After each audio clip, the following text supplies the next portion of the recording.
Pongamos toda atención y reverencia a esta lectura. Al final encontrarás un comentario bíblico y algunas preguntas para ver qué tanto asimilaste. Gálatas 2. Después, pasados 14 años, subí otra vez a Jerusalén con Bernabé, llevando también conmigo a Tito. Pero subí según una revelación, y para no correr o haber corrido en vano, expuse en privado a los que tenían cierta reputación el evangelio que predico entre los gentiles. Mas ni aun Tito, que estaba conmigo, con todo y ser griego, fue obligado a circuncidarse.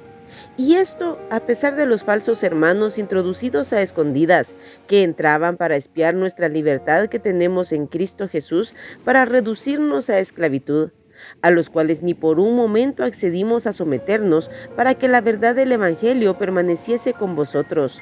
Pero de los que tenían reputación de ser algo, lo que hayan sido en otro tiempo, nada me importa, Dios no hace acepción de personas. A mí, pues, los de reputación nada nuevo me comunicaron. Antes, por el contrario, como vieron que me había sido encomendado el evangelio de la incircuncisión, como a Pedro el de la circuncisión, pues el que actuó en Pedro para el apostolado de la circuncisión, actuó también en mí para con los gentiles. Y reconociendo la gracia que me había sido dada, Jacobo, Cefas y Juan, que eran considerados como columnas, nos dieron a mí y a Bernabé la diestra en señal de compañerismo para que nosotros fuésemos a los gentiles y ellos a la circuncisión. Solamente nos pidieron que nos acordásemos de los pobres, lo cual también procuré con diligencia hacer. Pablo reprende a Pedro en Antioquía. Pero cuando Pedro vino a Antioquía, le resistí cara a cara porque era de condenar. Pues antes que viniesen algunos de parte de Jacobo, comía con los gentiles, pero después que vinieron se retraía y se apartaba porque tenía miedo de los de la circuncisión. Y en su simulación participaban también los otros judíos, de tal manera que aún Bernabé fue también arrastrado por la hipocresía de ellos. Pero cuando vi que no andaban rectamente conforme a la verdad del Evangelio, dije a Pedro delante de todos: si tú, siendo judío, vives como los gentiles y no como judío, ¿por qué obligas a los gentiles a judaizar? Nosotros judíos de nacimiento y no pecadores de entre los gentiles, y sabiendo que el hombre no es justificado por las obras de la ley, sino por la fe de Jesucristo, nosotros también hemos creído en Jesucristo para ser justificados por la fe de Cristo y no por las obras de la ley, por cuanto por las obras de la ley nadie será justificado. Y si buscando ser justificados en Cristo, también nosotros somos hallados pecadores, ¿es por eso Cristo ministro de pecado? En ninguna manera, porque si las cosas que destruí, las mismas vuelvo a edificar, transgresor me hago.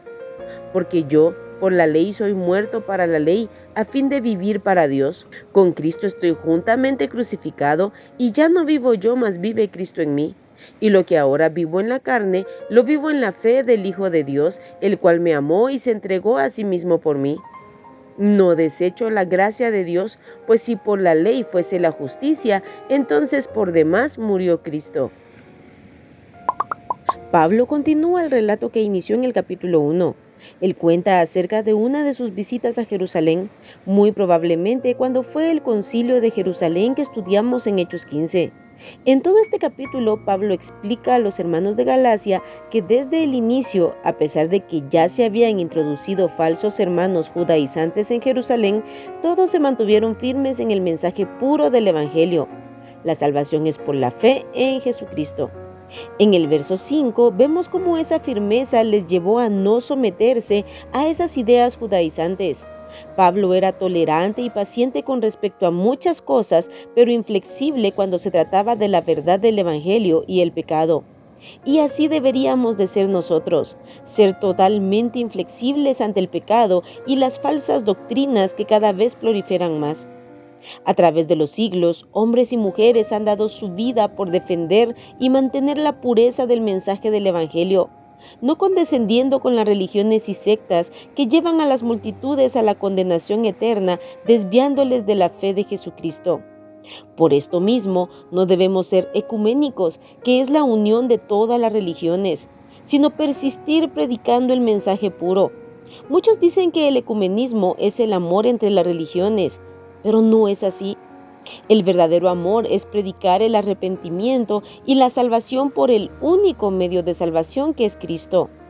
Vemos como tanto Jacob, hermano de Jesucristo en la carne, quien llegó a ser líder de la iglesia de Jerusalén, como Cefas o Pedro y Juan, que eran columnas de la iglesia primitiva, creyeron que la salvación era para judíos y gentiles y que la circuncisión no tenía nada que ver con la salvación y la vida eterna.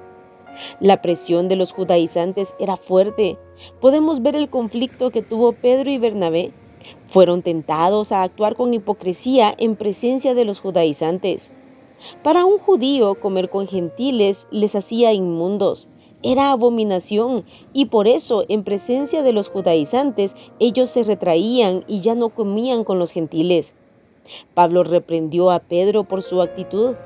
Y realmente esta es la vida cristiana. Necesitamos exhortarnos y aún reprendernos unos a otros en amor, siempre y cuando sea por amor a Dios, por amor a su palabra y su glorioso evangelio, y no por cuestiones de carnalidades, enemistades, soberbias y egocentrismos. El versículo 16 es clave.